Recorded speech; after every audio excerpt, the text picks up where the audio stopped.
Today is our Family Day service here at Life, and we need you to know that we love family. And I don't mean just the concept or the romantic idealism of family. I mean family in its totality. We love family, we celebrate family, we believe in family, and we understand that families in today's society come in all sorts of shapes and sizes, that all families are different. We've got single parent families, we've got blended families, there are families that have adopted children, and then there's God's family. And I'm not sure if you're aware, but the church is likened to as a family. And I think it's interesting that it doesn't say the church is like an organisation. It's not like the parents and friends committee that we find at the school. It doesn't say that the church is like a club, like the Lions or the Rotary Club and all great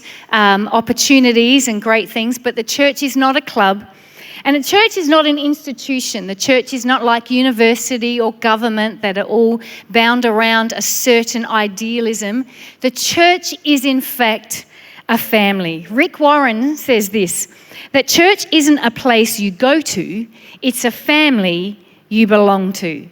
And the Bible says in Ephesians chapter 2, verse 19, that now you are no longer foreigners and strangers, but you are fellow citizens with God's people and also members of his household. In other words, if we are believers, we belong to Christ and therefore we belong to his family.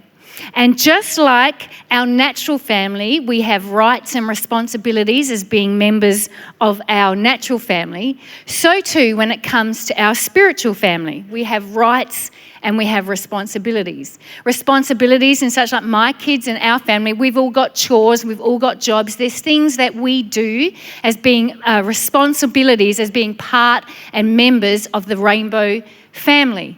We have responsibilities in being caring and concerned for one another. It's not like if something happens to one of my family members, I just go, well, bad luck, sucks to be you. It's like, no, we have a responsibility towards one another. And we also have rights as being a member of the Rainbow family. My kids know that what's in the fridge, what's in the cupboard, it's ours. I may have gone to the shops and purchased it. I may have earned the money that I've given them to go and purchase, but it's ours. It's a right of being part of the family. And it's exactly the same when it comes to the church. And just like you and I didn't choose our natural family, we don't choose our spiritual family. In fact, the scripture goes on to say in Psalms that God places the lonely in families. And I'm a big believer that God has brought his family together, that he places people in the local church, the family that we belong to. And so this morning, we want to take a moment to be able to talk about the family of God on our Family Day service. And I've been joined on the couch here by some of my spiritual family. And a lot of these guys, in fact, all of these guys and girls, I would consider my spiritual sons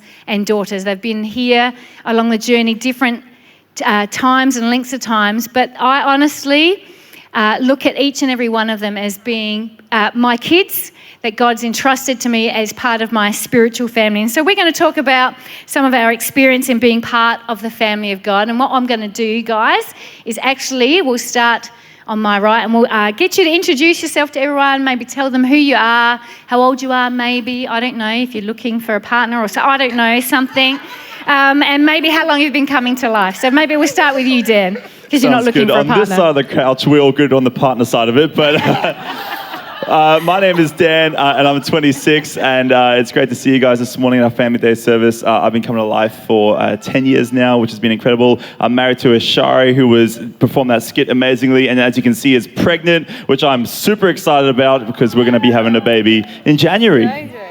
So exciting. My name's Georgie. I'm 28, and I've been coming to Life since I was in year 9. And Paul and I were actually talking. I'm pretty sure we came on the same day, 13 years ago. I think this week. So yeah, this week it's big. But yeah, we've been here for a long time. My name's Crystal. I've recently turned 30, so joining the 30s club. Woo! I have been coming to Life since I was 4 years old, so I'm celebrating my 26th year here at Life Adelaide. So I'm Paul, and Georgie stole my story. So I've been here for 13 years. I actually came a week before my 21st birthday, which, if you're good at maths, means I am 33, turning 34 next week. Come on. So there you go. Next week. Awesome. Well, I want to start by asking you all what you've loved most about being part of the Life family. So maybe we'll start with Paul. Yeah, for me, it's definitely relationships and friendships. I really came in with not a lot of Christian friends, and the friendship I received when I walked into this place was something like I'd never felt before. It was just warm, and it was community, and that was something I definitely appreciated about it. But the other thing, the big major thing for me was the church provided me with a mission and a purpose. So through the church, I've actually found what I'm gifted at, and I've been grafted into a community and an organisation where I can actually help and partner with people to just have an impact for Christ in the kingdom. So that's it, yeah. Mine's also the relationships that I've built. There's family here, biological and spiritual, that I've just loved being a part of. It's coming over for family dinners at different people's houses. Yeah. It's all of those aspects. So very much relationships, some incredible friendships that I've had since I was attending youth ministry as a teenager that I still have today, which is an incredible message of this house, of I think the longevity and the legacy that we have here. Yeah, I'm the same. The relationships along the way and the friendships as well. And also just the people investing in me and spending time with me, leading me, encouraging me, and some really ridiculous fun memories as well along the way. But yeah, definitely the best part is the people.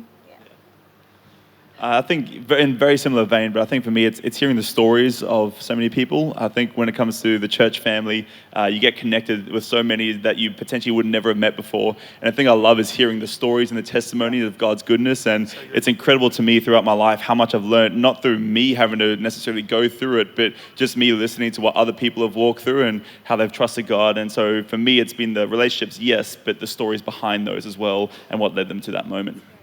Awesome. Surely meeting your wife, Dan, here at Life was that would have been it too. I mean, me and my incredible wife. Just a question that I had. that was it. I love a shari, so. We all love a shari, Dan. Okay, now we have a demonstration. This is what happens with family when kids like argy-bargy. All right, and Mum steps in and says, okay, settle down. All right. You know, I believe that godly parents don't simply raise their children. We raise them right, which is biblical, in a way that's biblical and pleasing to Christ. And so, Crystal, maybe is there something you have recognised that you've had growing up in a church community that you would say, by looking at friends or acquaintances, isn't normal for their backgrounds? We want to speak into that? Yeah, I think like being in church and growing up in church, I've had so many people invested into not only being me, but the best version of me, and wanting to see me thrive in life and help me find my God-given shape. And so that's very unique to all of us. And so I've got so many people in my world that are come alongside and have journeyed with me for years, that are like, hey, this is where we can see you. This is where we see the best version of you, and a really healthy version of Crystal, which you don't get in workplaces or in universities or schools and things like that. I've definitely experienced that at church and realised how abnormal, but how appreciative I am for it. Sure. Yeah. And Dan, what about you? Yeah, I think for me, the bit that I've learned is how to have hope in hopeless situations. I think when you look at a lot of my friends, and even to this day, growing up, when they're in a hopeless situation, they have nothing to hold on to. And yet when, as part of the church community, you realize that not only do you have Jesus as your hope, yes, but people come alongside of you and inject hope into your situation as well. And that's what I think family and community is all about, right? It's going, hey, it's not just doing life. It's going, no, hey, in the tough times, we're going to come alongside and help you see that there's a light at the end of the tunnel, help you remind you of God's goodness, help you remind you of his promises. And I think that is an incredible, important part of the church family and the church community that can sometimes be missing out in the world. Great. Wonderful. And also I just want to stress too that I know that there are all sorts of family situations and dynamics, just even represented in this room and online. And this isn't about bringing condemnation. This isn't about making anybody feel bad for maybe the situation or circumstances in which you are presently in. This is about offering the hope that Dan's just shared about, and just saying, hey, you're not alone. And these are our experiences. This is what we've learned. This is what God has done for us. And if he's done it for us, he can do it for you. And if you are struggling, I just want to say from the outset that you're in the right place, because family comes alongside family and just supports and encourages and loves. And so I just, as you were sharing, Dan, just felt that and just thought, I don't want people beating themselves up. Just to say, you know what, I want to be able to learn and move forward, and today can be a new day, and we move forward from that. And I was reading a story as I was prepping for this about a Sunday school teacher who asked children, like, why do you love God? So it was one of those things, and all these kids gave all these answers, and they all had said, but one of the answers that really stood out to me is one young man answered, well, I guess it just runs in my family. And I thought, you know what? I'm sure that there are ways that we as parents have done things that, and what we've done with our faith journey that has affected our kids' walk with Jesus. And so maybe, Dan, you could speak into that, something that maybe how your parents did life and how it's affected your journey with Christ. Yeah. I mean, I'm blessed and privileged enough to have grown up in a Christian household. Our parents did an amazing job raising me, and I'm so grateful for them. But the one thing I remember always, and the one thing I would say as my one sentence would be, hey, parents, publicly outlive your faith at home. What I mean by that is every morning I would wake up and I know exactly where my dad would be. I would hear him every morning in his study praying out loud. And I would hear him praying, right? And as I started to get older and think about it, I was like, man, he didn't have to pray out loud, right? Because you can pray to yourself and you can pray and God can hear you. But as I began to ask that question, he's like, no, I wanted to set the example for the house as well, and let you guys know as you're growing up that it's not just a private thing. It's as a household, we're going to publicly outlive our faith and show you guys what it means to actually live a life with Jesus as well. And so that's what I would encourage any parent that I found incredibly helpful, is that it was never a question for me, because I knew every morning where my dad was. No one else was around. Even when others weren't awake, he was always the one up in the study, praying out loud, worshiping, reading his Bible. And for me, that spoke more than anything else in my entire life. So good. Now, Georgie, I know you have a different background. I'd like you to speak into that for us, please. My parents aren't here at Life and haven't really shared faith with me, but I do have so many examples of parents that I've found at church, so who have literally taken me into their homes, given me places to stay, given me meals, given me encouragement, invested in me, led me, just demonstrated what godly family looks like to me. And it's been invaluable. I just can't even put words around it sometimes, how lucky I am to have found a place like this, that I can be raised up in a way that I never would have outside of a church. I'm so indebted to the wonderful people I've found along the way in this place, who have seen more in me than I could have seen in myself sometimes, and also seen a future for me, instilled in me an unshakable sense of purpose. This is what we do, this is who we are, this is who you are, and taught me so much about myself and also the church globally and what it means to be in a godly family. So good. Awesome. And actually, I'm going to throw to you, Paul, because I also know your background was different, but how did that reflect on your faith journey? Yeah, so my background is I was brought up in a different denomination through schooling, went through that. We never really attended church. It was a little bit more of a traditionalism thing within the community I was brought up in.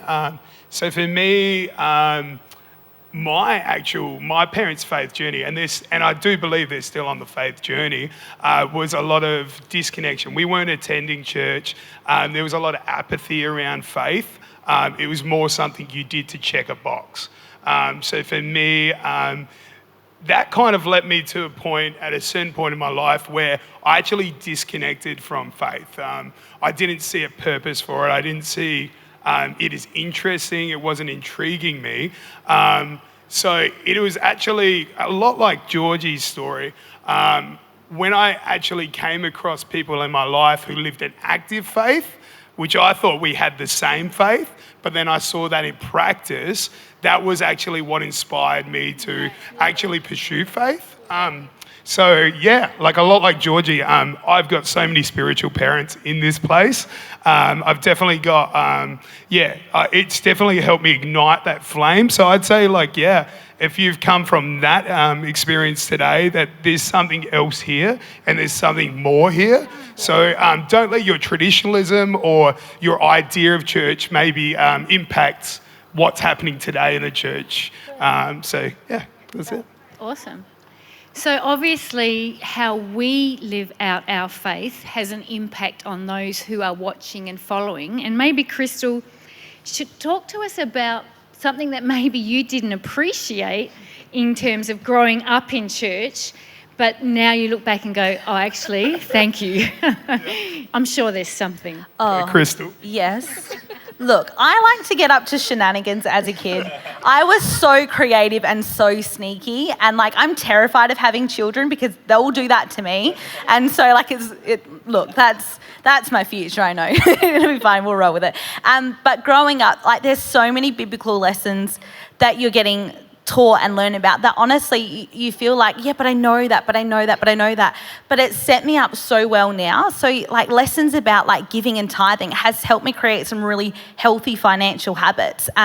There's things about volunteering and getting connected in that's taught me how to live outside of myself and not just for me but for others. I've got incredible foundations on how to build really solid friendships and discipleships and friendships and really healthy relationship tips for times like that. So there's lessons that I feel like as a kid you're like, but I know that. And you're reminded again and again, but it's so instrumental as I've grown up to be like, oh, but I can do that and I can achieve that and I can live life freely and healthily because of some of those lessons that you're taught as a kid.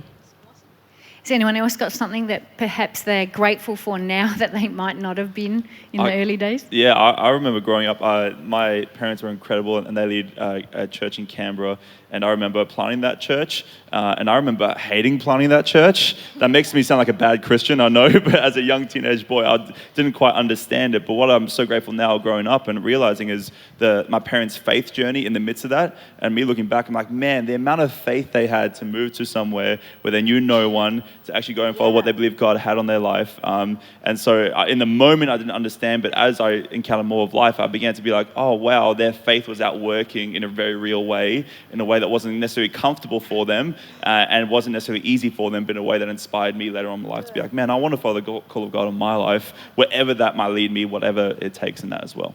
Yeah, I might jump in as well. For me, the definite thing that I see now as a real blessing, but never saw at the time, was accountability. So for me, people, I think it was also people's concerns and care for me. The motivation behind that, I definitely at the time didn't understand. Coming from where I came from, I was very independent. And I think accountability for me was people holding me accountable to the things that I'd said that I wanted to do to them. So although situations might change and circumstances might change, people were always more concerned about my future and loving me by reminding me of some of the things that I'd said I wanted to do or said. So when my faith got low on those things and I started to change my narrative, people were really good at being like, Paul, but we had this conversation 2 weeks ago, 2 months ago, 2 years ago. You've told me this. You told me God told you this, and you told me this was your passion, and now you're telling me this.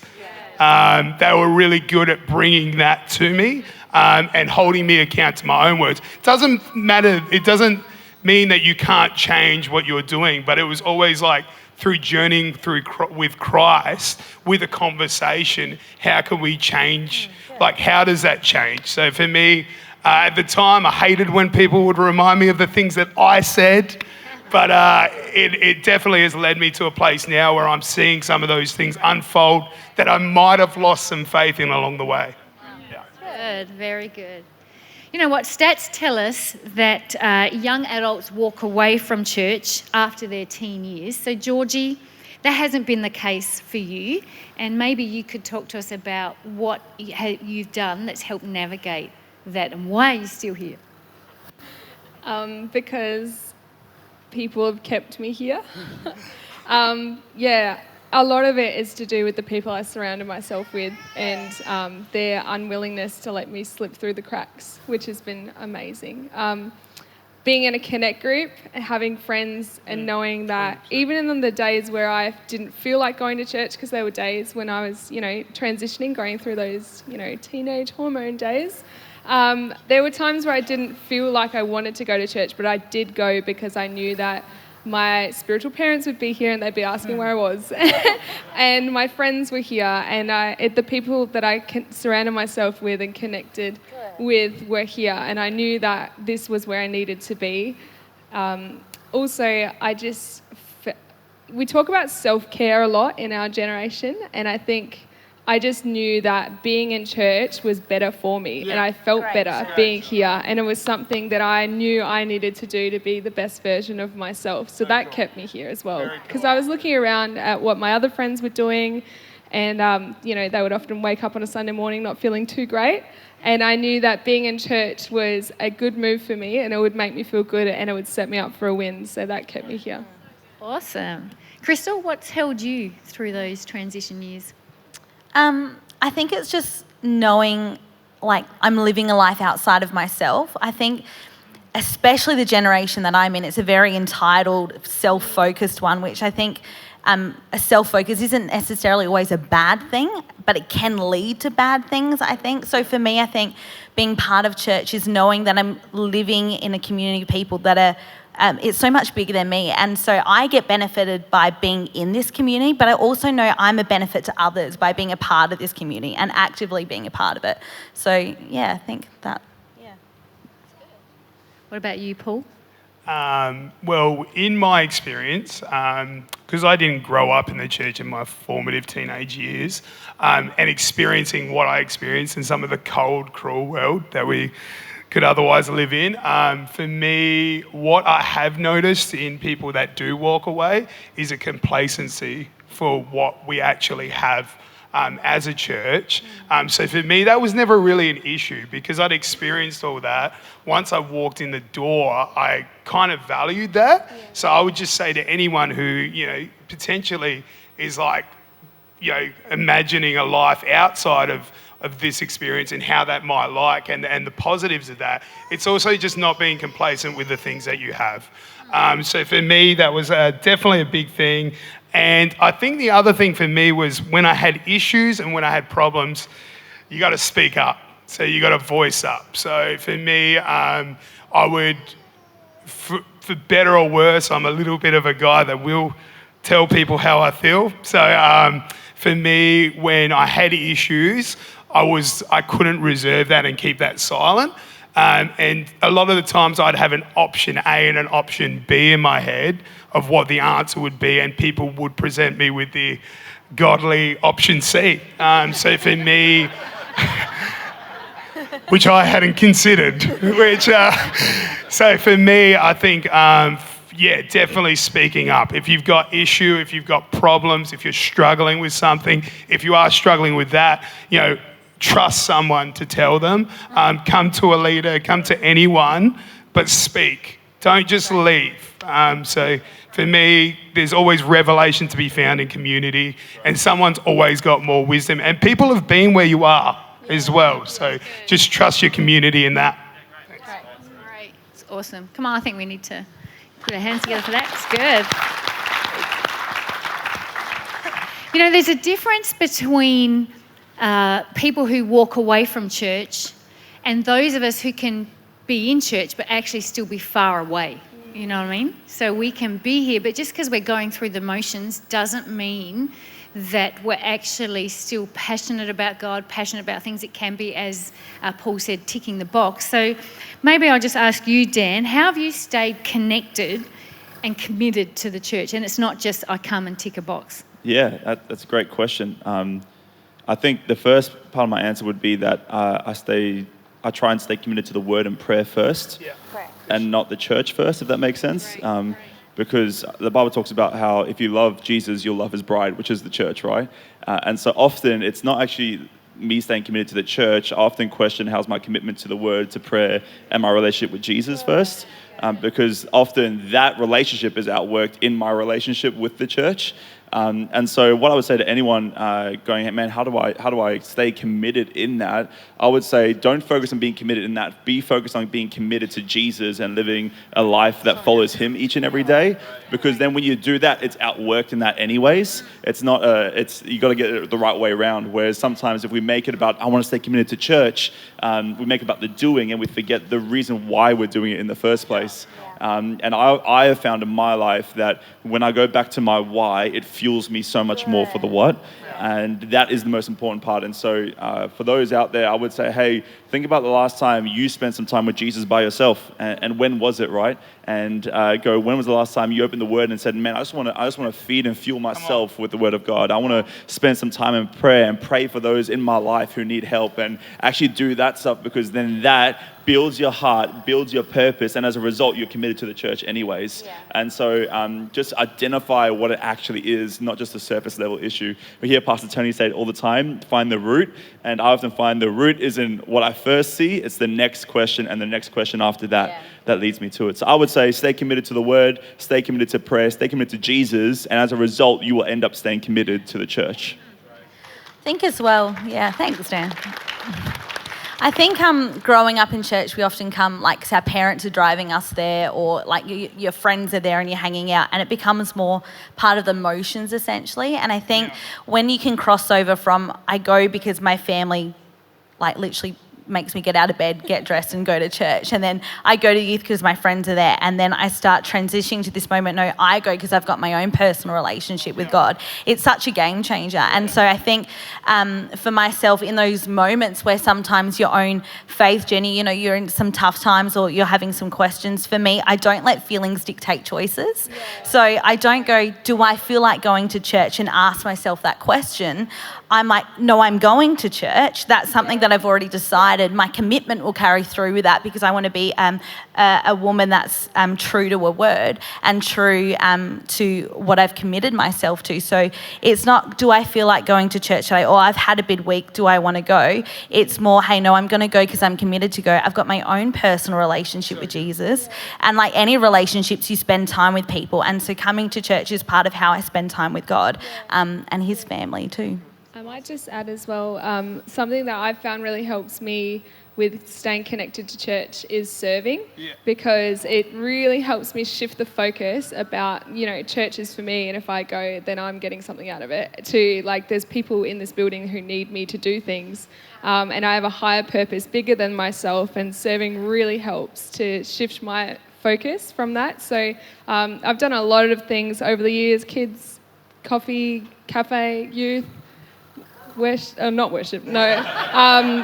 I was going to say, but like all of those different things, there's still the one purpose that we're here to serve others, and it really helps me stay connected to a bigger purpose when I'm serving. Georgie mentioned earlier that, you know, when, at times when you didn't feel like going to church, and Crystal just mentioned then about the fact that, hey, it's not a conversation I have, but perhaps, Dan, I'm sure you mentioned going to Canberra and planning a church with your folks, and I'm sure there were days when you were like, I just don't want to go to church. And there are parents who are sitting in the auditorium here possibly are facing that scenario now when their kids are saying, I don't want to go to church. What advice would you give those parents for their kids? Yeah, definitely. I think the first thing I would say is I think there's always a conversation around age and all that sort of stuff and all that. But if we remove that just for a moment and look at my story, I'm really grateful for the fact that my parents, the rule was, if you're under our house, you come to church.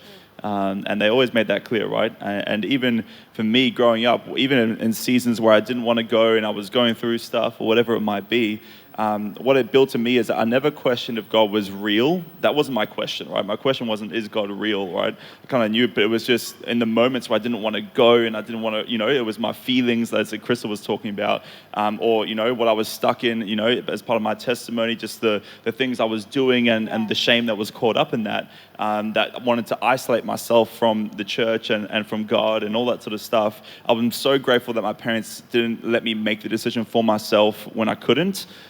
They went, hey, no, you will be at church because it's what we do and it's who we are. And it was just a thing. They're like, nah, you're coming. And even if I put up a fuss or put up an attitude, they're like, doesn't matter, you're still going to be coming, And for me, I'm so grateful because it kept me tethered when I wasn't going to keep me tethered. When I couldn't trust my own decision, my parents kept me tethered to the house of God and ultimately led me to a point where the redemption actually happened in church, in a service where I didn't want to be there. So you never know, I want to say for those parents who might be, you're like, oh, that sounds great, but you're like, that's really tough, and I know it's tough. But what I would say is that you never know when God's going to rock up.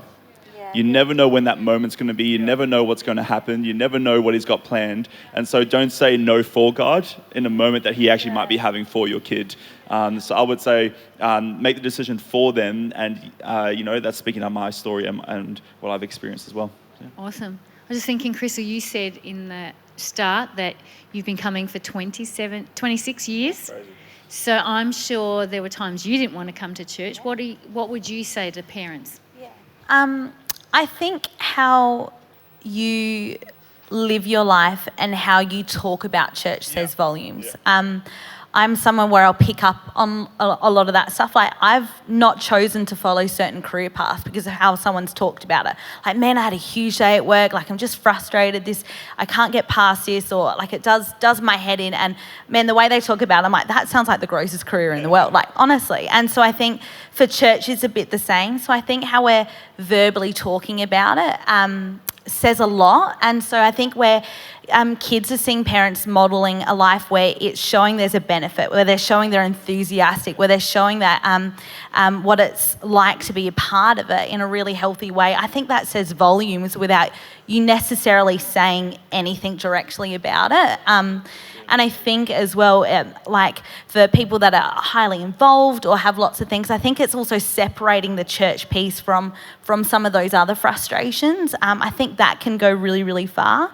But I would say as parents, like at the end of the day, your kids do have free will, they do have a choice, and there's no shame in what choices they make on your parenting. I think we need to separate that and free ourselves from that. That's not on you. They have to make their own choices. But I would encourage you of, hey, what are your conversations about church with them, or what they see you have? What do they look like? Awesome. I think we'll do one more question, and I'm just thinking I'll start with Paul. But which aspect of family, Paul, have you experienced or learned being part of the church community? Well, yeah, for me, the aspect of family that I've learnt is that, like I said before, I was a really independent person when I came to church, and I hadn't really experienced like a really healthy family dynamic. So for me, it was like we were a family and we were together, but maybe the love or the softness of that relationship wasn't there. So I think God has taught me to be soft and a bit vulnerable, for sure. And he's also he's put me in relationship with people that are doing it well. So for me, learning one aspect that I am learning by being an uncle to thousands of kids in this church. Probably, I don't know if there's 1,000 kids in this church, so don't quote me on that. But I think has taught me the basic skills of I guess the initial stages of what it would be like maybe to be a parent, and also just enjoying and taking up those roles as well of the community raising a child. So for me, being part of youth group for 10 years has taught me how to partner with parents and partner with other people and their families and help them. And I really do believe that I'm developing relationships one day that may help me in my family life. So for me, there's definitely the aspect I've appreciated is examples and people around me that are doing it well that I can glean and lean upon when one day maybe I enter that zone. So I appreciate that. Yeah. So good.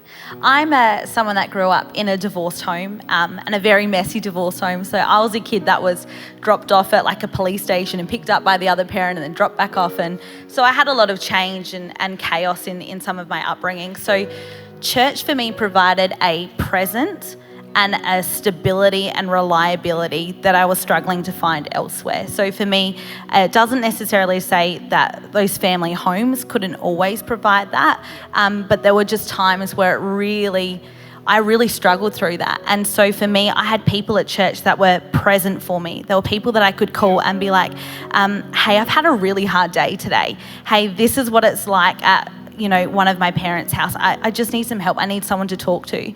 And then I've got the stability and of people that had walked me through those childhood situations that are still here today, that know my history, that know my story, that walk side by side with me. And so I think for me, having that aspect of church, that reliability, it not only reflects an incredible church, but it reflects God's character too. I grew up in a home where both of my parents were studying. They were uni students, so I had a lot of independence, and it kind of developed a hyper independence in me, and I just wanted to do everything on my own and do everything myself. And I grew up very much being like, it's my way or the highway, because I just would always do things by myself. So coming to church, I think I learned to depend on other people around me and realize that we all have a role to play, and that people can invest in me so that I can invest in others. And I don't have to do everything myself. I can call upon people to help me, and I can tell people how I feel and open up and not have that fear of being shut down or being abandoned. So and that also, again, like Crystal said, reflects God's character, that I can depend on him as well and not have a fear that he'll let me down. I think for me, yes, I've learned a lot from the church, but when I was preparing for this question, the thing that came to mind is I was like, man, I feel like I've just learned to be a better son. And what I mean by that, yes, biologically a son, absolutely. I see my parents way better, but when you're exposed to far more and far greater, so many gifts, all of a sudden you begin to learn more and more from them. And I think that for me, started to open my eyes and realize that if you approach life with a humility, and if you approach people with a humility, you can learn so much from them. And then as a result, it impacted my understanding of a sonship when it comes to the Father as well, right? And going, how does that work? And so I think the church community for me, yes, has taught me how to walk in my purpose and all those, but when I think about myself and my vulnerability, it's helped me to be a better son. And that's what I'm really thankful for. Hey church, can we put our hands together for our panel?